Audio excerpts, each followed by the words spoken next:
Hey folks, this is the Nazardoc, and I'm here to demonstrate the current state of a prototype I've been working on off and on for the past year. This is a game about catching ghosts, gathering research data on the ghosts, and using that data to build better equipment. As you can see, I'm using Pokemon sprites as a placeholder for the graphics. Now, final project's going to, of course, use original sprites, but this does represent the general style of the final game. I'm going for a fairly genuine Game Boy aesthetic, and the final project will include like Game Boy color style, palette swapping, and a few other fancy tricks that the Game Boy wasn't capable of, but I think it'll be interesting. Mainly, I just like the aesthetic of the original Game Boy sprites, I don't know. I just find it kind of appealing having these nice big blocky individual sprites to mess with. So far, I do have a simple grid-based inventory system that supports arbitrary container sizes and player-placeable containers.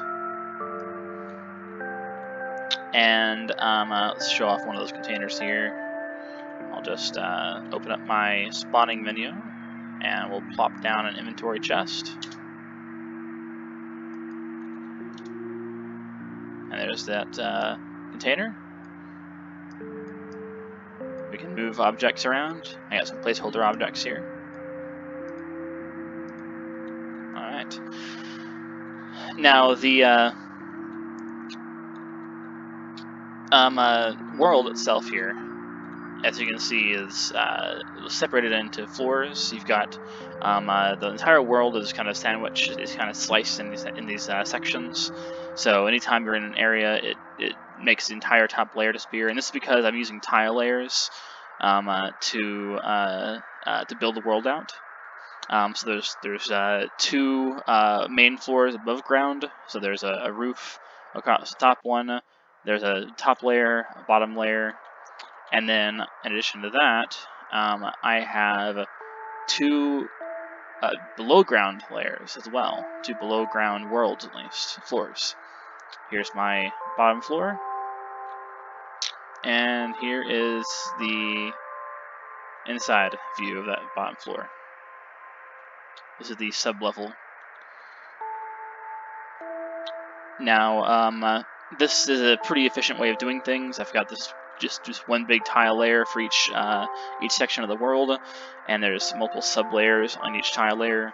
It's a pretty well optimized way of doing this. That way I can have a pretty large world that's all simultaneously in existence, but eventually I'll be streaming this to the into the game based on files that I'll be storing at build time. So and it'll pull in the files at runtime. Now I've got ghosts, as you can see around here. These are actually original sprites here. And whenever you click on a ghost, it'll activate this cool little capture beam. The capture beam is obviously very Ghostbusters inspired. It's got this nice little compound lightning effect. I think it looks pretty cool. And the way that this capture beam works is pretty simple trigonometry, and I made it so that you can only pull the ghost towards you. You can't push it away. So that capture beam will hold it in place slightly. It'll always be steadily dragging towards you. So there's always got some force being applied to the ghost going towards you. But you can kind of whip it to the side a little bit, drag it around. And of course I've got, I also have a little momentum. So whenever you send it flying, it'll maintain the direction it was going in whenever you let go of the trap. Or let go of the gun. I also got traps you can place, and whenever you place a trap, you can activate it, and it'll activate a little counter, and you've got until that counter expires to pull a ghost in. There you go. Now you can't pick these up yet, but on the bright side, I do have most of the mechanics built in for that already. Now aside from that, we've got a few other things here. So I'm going to go down here. I'm going to just place a few other machines. I'm going to place a containment unit right here. And I'm going to place a tape loader right here. And then a computer. computer. There we go. Once the ghosts are captured, they can be placed in a containment unit, as you can see here.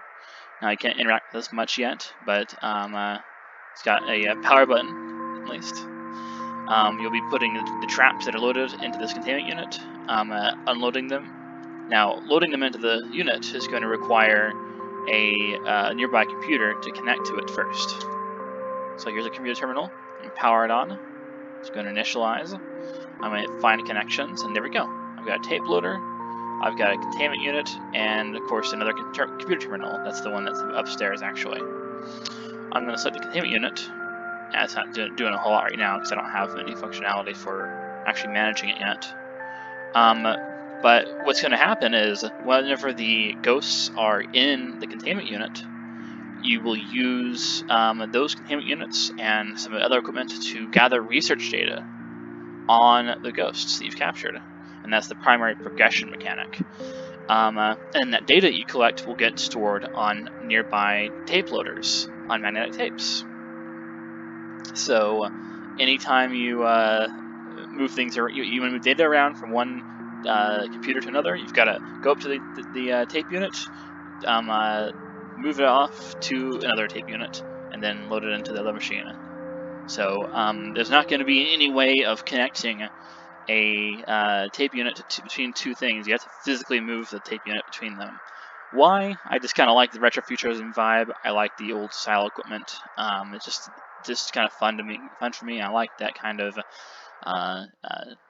junky element for that. Now back to the capture gun. Your containment unit, I'll show you your capture gun, will have a mechanic for anchoring your beams onto placeable anchors. So that would work like this. You'd put an anchor down like here and here, for example. And you see I've got a big ghost trying to capture. The big ghost is hard to capture normally. You would come over here, you activate the anchor, and then you try and capture the big ghost. And it won't really respond to your capture beam much, but if you drag it over to the anchor, it'll attach to the anchor, and it'll continue that beam on there until it runs out of energy. And you can do the same thing for another anchor, and you can use those together to try and pin that ghost in place. Now, my goal overall for the game is to have these little ghosts are going to be like fodder for your early game. They don't do much. They're kind of ambient. They don't really interact at all. Anyway, my goal overall for the game is to have a semi-linear story, possibly a few branches or at least some side quests about solving why all these ghosts are here. Kind of a mystery about this location you're in. Kind of an island probably. And a static world, so it's going to be the same world when you play it. It's not procedurally generated, it's going to be an authored world. But with some procedural elements to make different playthroughs feel a little more unique, so there's a reason to play through it again. It'll have slight variations in there, maybe more difficult versions of the map. And then having areas of the world that are blocked off to advancement by environmental hazards or by other big scary ghosts that you can't fight. Unless you have the necessary equipment. So you have to gather research data about the ghosts from by capturing other ghosts in order to identify the nature of those ghosts and then get the equipment together. There's also some resource management, kind of factorial style, where you're getting some equipment that's going to process simple stuff into more advanced stuff. I think probably a better comparison would be something like Subnautica, where you can tear something down for composite materials and then use those composite materials to produce other components. Well, that's about all for now. This has been a fun project I've been working on the past few months. About a year now. I think I started this around maybe last summer, so not quite a year. And initially it started out as just a survival game, but it's evolved as time's gone on into what it is now. and I'm pretty proud of it. Let me know what you think. If you have any thoughts about this, if it sounds interesting or promising, or if you think it sounds like a load of rubbish and don't care about it, comment, let me know. I'm also really interested in hearing people's ideas for gameplay in general. A lot of my best ideas come from discussing things with other people and either using them as a launchpad for getting other ideas, like the anchoring idea, being able to anchor your capture beam to anchor points. That was an idea that came from a friend, and I've evolved it since then. He just kind of saw like, oh cool, it'd be really cool to be able to like turn that anchor over to this, or your gun to the side, and have it kind of latch onto an anchor, and then use that to help capture your ghost. They have multiple beams going at once. But yeah, let me know if you think it sounds interesting, or again, if you think it sounds like a loadable